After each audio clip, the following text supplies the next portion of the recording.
fulfillment and growth that comes through healthy relationships. We're wired for relationships. So tune in and join with me as I explore and discuss tools for healthy relationships every Monday, 12:15 p.m. on Isaac 98.1 FM.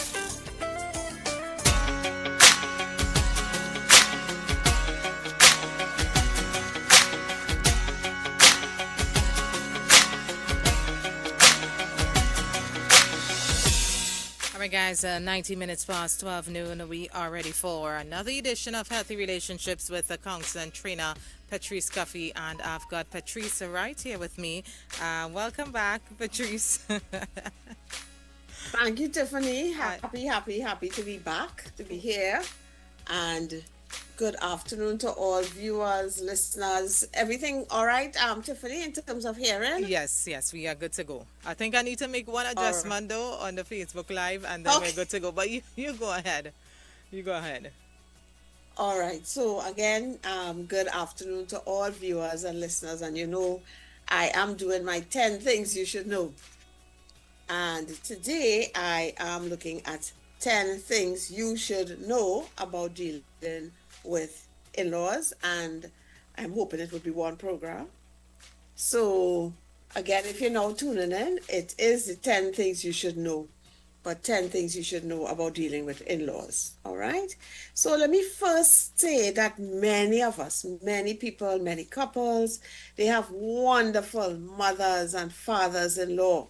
They're supportive, they're loving, they're understanding of boundaries, very respectful. So no, not all couples, married couples, have issues, in-law issues. All right, there's some wonderful in-laws out there. But we know that there are situations where it can be very difficult, even very painful dealing with in-laws. So I am speaking, of course, to those issues. And of course, I want to start with healthy first. So the 10 things that you should know about dealing with in-laws, what I will be sharing on are: 1, how healthy couples interact with their in-laws. 2, how do in-laws become such a contentious issue in your marriage? What to do when parents are too intrusive in your marriage? That's 3. 4, communicating boundaries with in-laws. 4, what to do if your spouse does not respect those boundaries. That's 5. 6, what to do if the in-laws don't respect the boundaries. 7, the real reasons why you have allowed the intrusion in your family.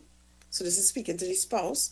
Number 8, some things to consider if you are struggling in your relationship with your son or your daughter, or your son or your daughter-in-law. So your son or your daughter, they're married, right? So you're struggling there, or you are struggling with the spouse of your son and your daughter. Some things to consider if that is happening. And number 9, do not try to change your in-laws. Remember, we can't change anybody. And number 10, you cannot please everyone. And that's very important for us to always remind ourselves and to understand. So I'm sharing some information today from Margarita Tarkowski. She is from Psych Central, and she's, in her article, she dealt a lot with how healthy couples deal with their in-laws. And then I'm looking at from Pastor Steve Carr, Covenant Keepers Ministry. He dealt with dealing with in-laws, and of course I'm sharing from my own experiences. So if you're just tuning in, we're looking at 10 things you should know about dealing with in-laws. And the first part I'm looking at, number 1, is how healthy couples interact with their in-laws, right? So many people have some kind of issues with in-laws, but it does not make the situation bad or unworkable. It's just like how we have issues with people, and we still their friends, and we still able to, to work well with them. We still able to laugh, because the reality is that there's no perfect relationship, right? Because people are people, right? People are not perfect. So we may have an in-law who has an opinion about everything and they feel that they need to share it with us, right? We may have an in-law who is critical about the way in which you deal with your children, the way in which you're parenting. And this can be annoying, but you can still have a healthy relationship. Sometimes you just have to know, okay, don't say anything, let it pass, zip it, right? Because they say what they say, and it's not like they are demanding that you take this. It's just that it's annoying. And I'm sure that all of us have something about us that annoys someone, right? So we have to see it like that. It's just people, right? So very critical that we understand they are people like us. They have strengths, they have weaknesses, they have issues. So, firstly, healthy couples realize that their in laws are different people. So, this is how healthy couples interact with their in laws, right? They realize that they're different people. They have their own culture, they have their own ways of doing things. And we have to see it's not about right or wrong because they're okay doing it like that. They getting through, they look loved, they look happy, they be respectful. So, okay, it's not about right or wrong. And it's important for you to accept that and sometimes even appreciate the differences, right? Healthy couples try with their in laws because, of course, they understand how important the in-laws will be to their spouse's life. This is his family of origin, her family of origin, right? And also, most persons when they get married dream of having healthy relationships with their spouses, their partners, parents, right? Most people want that. You want to be, like a second daughter or a second son, another son or another daughter to your in-laws. So you want to do that, and in-laws are a good source for wisdom and for support, right? So you attend family gatherings, you try to help your in-laws, wherever you can. You send the children to visit, and you also try to build your own personal relationship with your in-laws. So healthy couples do this, right? Healthy couples set clear boundaries with their in-laws. Couples have open communication with their spouses about their needs, and they try to create a plan that they both agree on. So, people are different. So, spouses are different. So, you may have, let's say, the husband or the wife have no issue with the mother or the parents just coming over by them anytime. But you have a partner. Your partner needs to prepare for interaction. It's not comfortable for them to just interact with people at any time. So a situation like that, you talk about it and you decide to tell your parents, right, that if they could please call beforehand. You love having them, but we would prefer if you could call beforehand to make sure that it's a good time for them to come, right? So you set clear boundaries with in-laws. Healthy couples separate their own relationship from their in-laws. They remember that no matter how complicated or difficult their in-laws may be, they are not married to them, right? So your husband's mom or your wife's mom may be difficult, but you let your spouse know how much you appreciate this is your spouse, him or her, and how they continue, in spite of the difficulties, to love you, right? Or your in-law has a particular opinion or issue, don't just assume that your spouse has that same opinion or that same issue just because his or her mom and dad has that issue. And healthy couples keep communicating. When there's a problem with in-laws, they talk about it, they talk about their positions, they listen to each other, they empathize with each other's feelings. So we don't just, well, that's your problem. You just have to deal with it because it's not bothering me. No, we talk about it, right? Healthy couples don't take it personally, right? They realize that their parents are human beings with strengths, with weaknesses, with issues. So there may be some hiccups, but they don't take it personally and they give grace. So a lot of times is this person doesn't just have a particular issue just with you. It's a lot of times a way of behaving, a way of dealing with people, a way of seeing situations, right? So there may be difficulties, but it doesn't have to tear you apart as you communicate, as you set boundaries, as you empathize with each other. Realize that your in laws are humans with their own issues. As much as you can, affirm your love and support for each other. Affirm that we together because we love each other, right? And we are not our parents. Good. And we want to have our own culture. So we affirm and we love each other while doing our best to love, respect, and honor the in laws. Yeah. So this is what healthy couples do. Um, And I want to look at number two, which is how do in laws become such a contentious issue in our marriage? So how does this happen? Right? So the truth about it is that sometimes a spouse may not even understand why a partner is so upset about the in-laws' behavior, right? They don't even know because sometimes it's just they're familiar with it. It's okay. They've lived with it so long, so it's not an issue for them. But first, intrusive, interfering, and opinionated in-laws are upsetting your spouse because he or she believes that your parents are invading private issues that should only be talked about or decided by you or your spouse alone.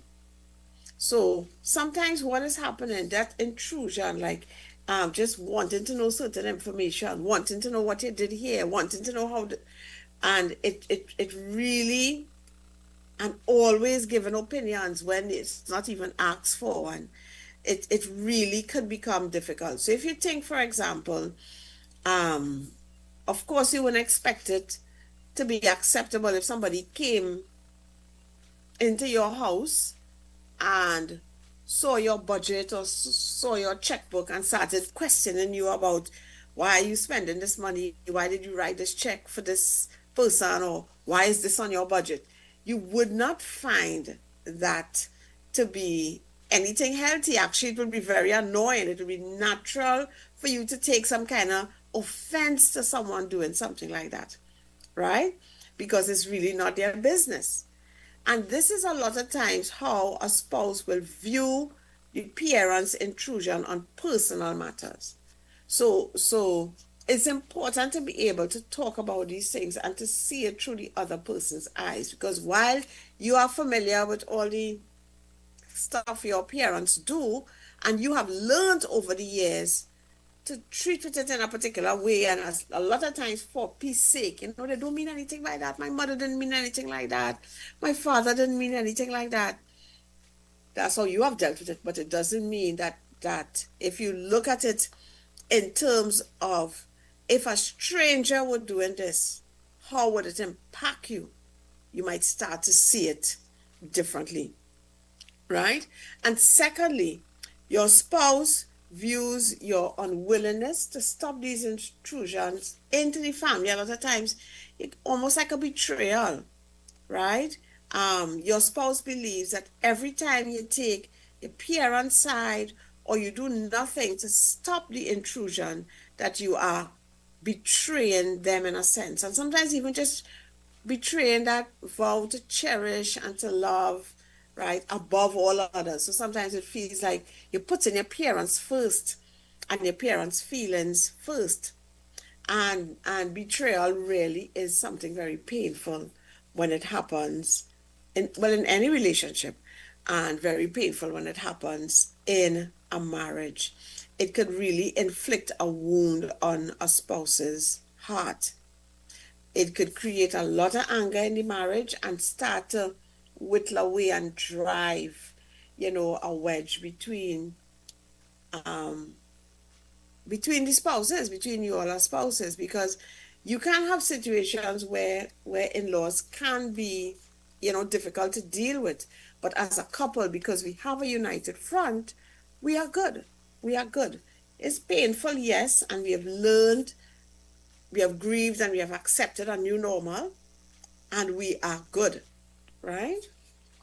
Now, what to do when parents are too intrusive in your marriage? It is an intrusive, they're coming in spaces that, no, this is not where they're supposed to be, right? So it's important to set reasonable boundary lines. And where are some of these boundaries? You must set informational boundaries so you both know what information will be shared with your parents. So it's important. And many times, once the relationships with your in-laws are good, you don't have to do anything like this. Like, we don't even have to think about setting boundaries because they have already limited themselves. You don't have to think about confronting them on something because they don't do it. So just know that what I'm talking about is because there is an issue. If there's no issue, don't make an issue, right? So when parents are too intrusive in the marriage, it's important to set reasonable boundaries. Informational boundaries is a place to start. You need to, as a couple, be able to talk about what information we are going to be sharing with parents and what information we don't, right? You must also set time boundaries. And sometimes why you need to set time boundaries, I have had to deal and to talk to persons about situations where it is either the spouse, right, is spending a lot of time with their family of origin, right, and neglecting their new family, and sometimes where the in-laws are wanting to spend a lot of time in the new home, in their new family that they have formed, right? So you must set time boundaries so both of you will know how much time will be spent at the in-laws' house and how much time they will spend in your home. And this is not normally a problem when people just, respectful and understanding and empathetic, about each other, right? So I'm not saying this is always an issue, but if it's an issue, you need to talk about it. You must also set decision-making boundaries so that both husband and wife understand that they will make the decisions in their marriage without having to consult the in-laws first. Or once a decision is made, you should not be allowed to change your mind because one of the in-laws voices some kind of disapproval. And I have heard about these situations. So one of the things is this is not about you not consulting in-laws. Yes, your in-laws can be an awesome source for wisdom and for knowledge, especially when they may have expertise in certain areas. And just the fact that they are further along, possibly, in terms of marriage and parenting and these different things, and finances and these things. But it's important that as a couple, you all have the final say. And it's important that if you all have made a decision, you are not just unilaterally. So, I talked to my mom about this and she said, so we're doing this. No, you need to talk. What about if we talk about dad about this? Because this is an area of expertise for him. And you say, okay, let's talk. And after you talk, you all come back and make a decision. You don't make a decision, you of yourself, yes, this is what we're going to do. So I think this is very important that you must set decision-making boundaries so that you all understand we have the final say as a couple. And we're not also going to allow in-laws to manipulate into doing something just because they find this is better. All right? You must also set boundaries concerning the discipline of your children so that the standards that you set in your home are not contradicted when they go to the in-laws home. And we have to be you have to give some leeway here, simply because um you might send your parents, whatever, your children, sorry, by parents and stuff like that. And parents have little ways of doing things. And of course, you can tell them, Mommy, I need if this happens, you do this. Daddy, I need if this happens, you do this. But they may have some slight differences. And once you know what they're doing is not abusive, it is not causing the child some kind of scar, emotional pain, abuse. Sometimes, okay, yeah, Mom, I understand why you would do that. Yeah? Now, how do we, number 4, communicate the boundaries? How do we communicate the boundaries? Once you have agreed with your spouse concerning what the boundaries will be, then you must, of course, communicate it to your in-laws. And this can be done when an issue arises, right? Or when a need arises. So there may be something that happened. So it happened once and you noted it, you probably even pray about it, but then you realize it happened again. And you all talk about it as a couple. And we say, okay, if this happens again, we are going to say something about it and say what our boundaries are, what we would like. Sometimes the second time it happens, you may want to talk about it. So it's not like you have a whole, always a big sit down. We must have this big meeting. Sometimes as something arises, Mom, I understand you're doing so. You can let me know how you see this, but this is what we would prefer. So. And you set your boundaries, right? It is best for the blood relation to communicate your desires with his or her parents, and when you're communicating, let them know it is a united front. So my wife and I, or my husband and I, have decided XYZ. And you don't have to say my wife. Sometimes you just call the person's name. If the person is Derek, well, Mommy, Derek and I, well, Daddy, Reshma and I, right? Call the name. So you don't want to come over as this formal unit. We want to keep all you out. You all are horrible people. We don't want that, right?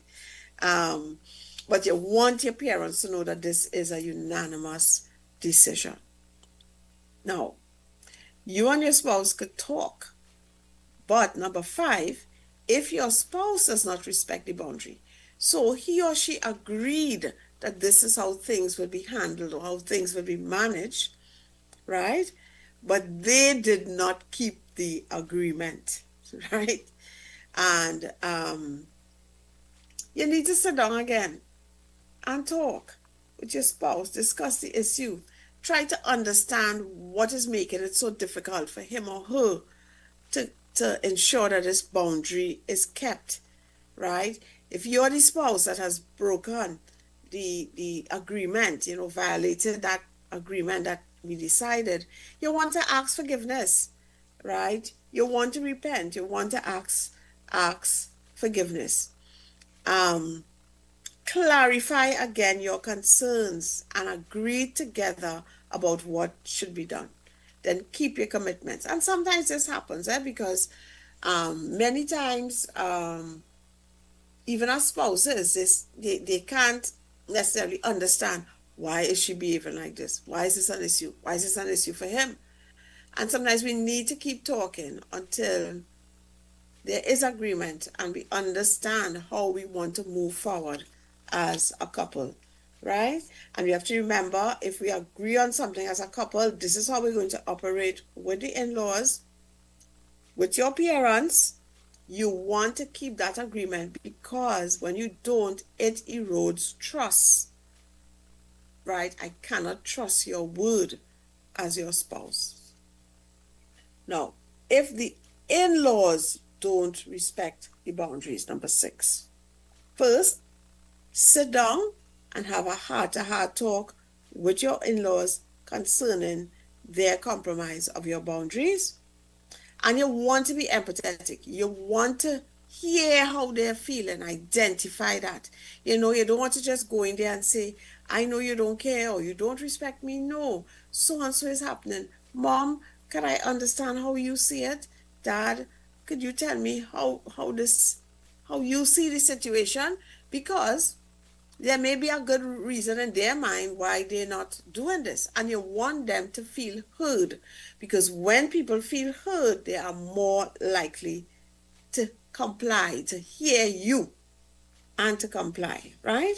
Now, if this action, sitting down, talking with them, if it does not produce satisfactory results, then you could decide on getting, especially if the situation is very grave, you want to get a third party involved.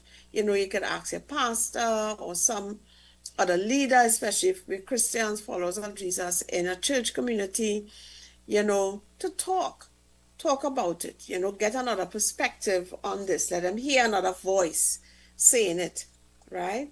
And if the in-laws are not willing to have like a third party or even possibly get counseling, right? And they refuse to respect your wishes, then you would need to restrict the in-laws' access to your family in certain areas so these specific violations will not occur again. So then you as a couple have to decide, okay, this is not healthy for our family. This is not healthy for, when whatever way, whether it involves your children, involves your wife, involves your husband, it is not healthy. It is damaging you all. Emotionally, spiritually, mentally, it is damaging. It is causing conflict even in the marriage. So we need to restrict some kind of access in certain areas so that these things don't occur again. And if the intrusion of your boundaries continue, then sometimes your only recourse is to stop contact with your in-laws until there is some kind of sincere repentance, and not just sincere repentance, but also an apology, um, where they show, okay, we understand what you want and how we would have hurt you, and there is some sort of words letting you know that we're not going to violate the boundaries again. And I'm sharing this and I'm wondering, people listening and thinking what she's talking about. Right? So I just decided, let me just list some of the things that I would have had to deal with clients. Intrusive and or toxic in-law behaviors. They are overly involved in your decisions. They try to turn your spouse against you. Your privacy as a couple is not respected. They say negative things about you to your spouse and others. They ignore you. So the in-law just ignoring you, acting like if you don't exist, even when there are public gatherings, talking with other persons. And I've even seen the painful situation of your spouse exes being present in things, and the mother-in-law, interacting with that person more, and literally ignoring their daughter-in-law. Some painful things. They make insulting comments. Sometimes I've even had to help clients to deal with situations where the parents act one way when their child, daughter, or son is present. So they act really nice when they're there, but when they are not there, they act in a different way towards their daughter or son-in-law, right? Undermining your parenting, excluding you from family events, saying things like you and the child could come, you don't need to bring your wife, or you don't need to bring, well, sometimes it's the wife, right? Saying things like that. Competing for your spouse's time. So it's like, you know, always calling, always wanting them to do something, always wanting them present. And it's like not understanding that this person needs to spend time with his or her family. expecting your spouse to choose their side. They never apologize and blame you somehow. And then, of course, they don't respect boundaries. So these are some of the toxic behaviors I'm talking about, where we need to be able to put boundaries, where we need to be able to, if those boundaries are not respected, to, to take, there must be consequences for actions, right? And we have to remember, we must always forgive. So your in-laws hurt you, forgiveness is for you. Always forgive, right? And if you're having problems doing that, please get help. But you want to also leave the door open for reconciliation. So while I need to forgive and change my expectations and have more realistic expectations so I don't continue to get hurt over and over again, I want to forgive but also leave the door open for change and for reconciliation to happen. Number 7, the real reasons why you have allowed the intrusion into your family. So this is the spouse now that has allowed their parent to be intrusive into their family. Understanding why one or both of you have allowed these intrusions into your family is essential to keep you from returning to these behaviors or returning to this lifestyle. Right? Here are some suggestions to consider. Have you failed to realize that the relationship with your parents has changed and it is supposed to change, right? Have your parents always controlled you and so you have allowed it to continue? Do your parents use guilt to manipulate you? Do you fear displeasing your parents more than displeasing your spouse? So these are some things to consider, but also some unhealthy behaviors that you observe with your spouse and their parents have been entrenched for generations. So sometimes it is difficult for your spouse to see, right? So it's like, what is the big deal? And it may actually take a lot of asking open-ended questions, sharing how you feel, and asking how he or she sees it and how they feel. And pray. Sometimes pray to get some understanding and change from your spouse. And sometimes, as a couple, a married couple, you may need to go to counseling so that you can get help to understand what is that healthy relationship or the best relationship that we need to be having, you need to be having with your parents when it comes to your new family. Because sometimes people don't even understand that what is happening is unhealthy or it is wrong. It is things that have been done for generations. This is how we do it. Number 8, some things to consider if you are struggling in your relationship with your son or daughter or your son or daughter-in-law. So this is for in-laws, right? Number 1, recognize that the relationship has changed. Your relationship has changed forever, and therefore your behavior towards your son or daughter must change as well, right? And of course, in-law can have plenty of reasons why they need to be doing what they're doing, right? But think about what you could be doing to contribute to the conflict. It's not just your son-in-law, your daughter-in-law doing something that you don't like or they're too sensitive or whatever. Think about what you are doing. Pray about it. Confess. Apologize. Secondly, you must submit to God. The scripture actually commands your son and daughter or daughter to leave and be joined to their spouse. So submit to God and let them go. It might be hard, and I'll probably share a little bit about that, and let them go. This is the only way actually for your son and daughter to fulfill what God has brought them together to fulfill. They need that space to develop their own identity, their own culture, so that they can fulfill what God has placed them in the earth as a couple, as a family, to fulfill, to accomplish.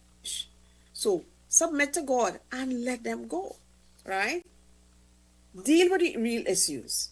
You must also understand the real reasons why you don't want to let go of your child. Is it your desire for control? It's just some things to think about. Is it that you're competing for your child's attention? I want to be the first person in my child's life. Right now, they have this spouse, and this spouse has the attention, right? Your fears of being alone, could it be that? Guilt because of past failures. Are you putting your children before the Lord? Is the issue your pride because you think you know better? So I know better than him, or I know better than your husband, I know better than your wife, right? Or angry that your son and daughter has left you, but they haven't actually left you. It's just a different relationship, right? Whatever the underlying reasons, you must take these to the Lord and allow him to change your heart and mind. And if you're having a hard time with this, I would encourage you to get some kind of help, whether with your leaders in church or a counselor, get help. And I would say this, um, children leaving home, especially too if it's probably our only child or only boy or only girl, right? It could cause some amount of grief because you are losing a particular type of relationship with the child, right? And so there could be some grieving. So give yourself some grace. Yes, feel sad, but also look at, so that was the normal we had. We're going to have a new normal. I have an opportunity to have another son or another daughter, right? Also, parents' identity could be wrapped up in being a parent, right? And having a say or control in the child. So they realize I'm no longer that one who has that say and that almost like a major sway or final say in my child's life. Because some parents, it's difficult for them to let go even as their children are becoming adults, right? So there is some grief there. There is sometimes having to look at my identity. Look at my identity. Who am I? Right? And your identity is not in you being a parent. Your identity is in who God says you are. Right? And then sometimes the role that the child plays in the family. So sometimes you have situations where this, sometimes a son plays almost like a husband role, a father role in the family. So you feel like you're losing this, or you're losing the money that this child brought into the home. You feel like you're losing that, so you just want to stay in control. So those are things you have to look at and be able to think through and talk through, right? Number 9, don't try to change your in-laws. People are resistant when people try to change them. You know why? Because you can't change anyone. Because a lot of times to do that, you have to become manipulative in some way, right? Um, but what you could do, try to think of their needs, be empathetic, be considerate to them, and you may be able to win them over and they start to like you, right? You cannot change them, so there's no point in trying. What you can do is your behavior. What is your behavior, right? So this doesn't mean that you have to kind of serve them hand and foot and be a floor cloth. No, you show them love, you show them respect, you show them kindness, and hopefully they like you, right? They may not, right? But the next thing is you cannot please everyone, right? So the truth is you may never win them over. You may never win them over, and you have to face that fact. And there may be grief there. I didn't expect to have this type of relationship with my mother-in-law or with my father-in-law, and it's sad. And you have to forgive and you have to grieve, but then you have to have realistic expectations and have the healthiest possible relationship you can have with them, right? And find that new normal. Good. So it's important to know, because you are responsible for your behaviors. They may do, you don't act the way they act, but you know you have to protect yourself, from emotional harm, right? From psychological harm. So do what you need to do. So you and your spouse need to work on having a strong personal relationship with one another. And in the process of building a strong relationship together, probably your in-laws may see, wow, she treats my son really well, or he treats my daughter really well. And they may decide, okay, yeah, she's a nice member of the family to have. He's a nice member of the family to have. But remember, you're not going to please everyone. So sometimes you're not going to win them over. Now, in closing, please remember that leaving and joining is what would give the couple the opportunity to accomplish the oneness that God wants them to have in order for them to accomplish God's desire for them to be fruitful and to multiply. Also, because it's a relationship, we both have a part. So in-laws have a part, parents have a part, and children have a part. Children have the part to leave, right, and prioritize your new relationship with your husband, with your wife, and parents have that part to play, which is to release your son or your daughter. And my prayer is that may God give you the wisdom and the grace to be a wonderful mother-in-law or a wonderful father-in-law, and may God give you the grace and the wisdom to honor and respect your parents while you prioritize love, honor, and respect your spouse. Tiffany? Hi, Petreece. Thank you so much. Thank you so much. All right, well, it's 1 p.m., so I'll just give your number for those to those listening. They can send you a message if they need to. All right, and then when I come back, I'll give some more information on where they can find you. All right, so Petreece, thank you once again. The number for Petreece, 329-738-3. It's a message-only number. Drop her a message, and she will respond. So, Petreece, good to have you back with us. Always a pleasure. Good to be here. All right. Yes. Have a great Take day. care. God bless. Until we meet You again. too. God bless you. Bye-bye. Bye-bye.